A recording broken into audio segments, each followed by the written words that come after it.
Body moves only when body moves this brain grooves ಅಂತಾರೆ.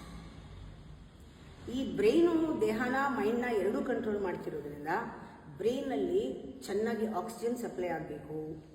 ಬ್ರೈನ್ಗೆ ಚೆನ್ನಾಗಿ blood circulation ಆಗಬೇಕು. ಇದಕ್ಕೆಲ್ಲ ನಾವು ಸುಮ್ಮನೆ ಕೂತ್ಕೊಂಡ್ರೆ ಆಗಲ್ಲ.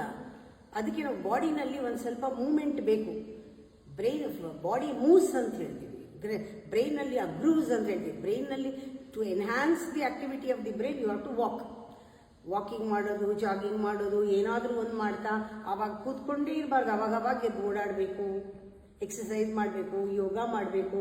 ಇದೆಲ್ಲ ಮಾಡ್ತಾ ಇರೋದು ಬರೀ ದೇಹಕ್ಕೆ ಮಾತ್ರ ಅಲ್ಲ, ಹಾರ್ಟ್ ರೇಟ್ ಆವಾಗ ಸ್ವಲ್ಪ ಜಾಸ್ತಿ ಆಗಬೇಕು, ಚೆನ್ನಾಗಿ ಉಸಿರಾಡಬೇಕು, ಬ್ರೀದಿಂಗ್ನಲ್ಲೂ ಅಷ್ಟೇ ಚೆನ್ನಾಗಾಗಬೇಕು. ಇದೆಲ್ಲ ನಾವು ಗಮನ ಕೊಟ್ಟು ಮಾಡಬೇಕು.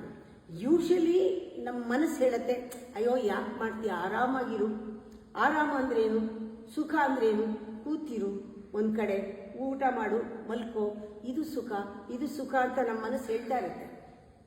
ಆದರೆ ನೀವು ಇದೇ ಥರ ಮಾಡ್ತಾ ಇದ್ರೆ ಬ್ರೈನು ಡಲ್ ಆಗುತ್ತೆ, ಆಕ್ಸಿಜನ್ ಸಪ್ಲೈ ಆಗಲ್ಲ. ನೋಡಿ, ಹೀಗೆ ಇರೋರು ಎಷ್ಟೊಂದು ಜನಕ್ಕೆ ಮೆಂಟಲ್ ಪ್ರಾಬ್ಲಮ್, ಡಿಪ್ರೆಷನ್ನು, ಕಾಯಿಲೆಗಳು ಬಂದಿರೋದು ಅವರು ತುಂಬ ಸುಖವಾಗಿದ್ದು. ಈ ಸುಖ ಯಾರಿಗೆ ಬೇಕು?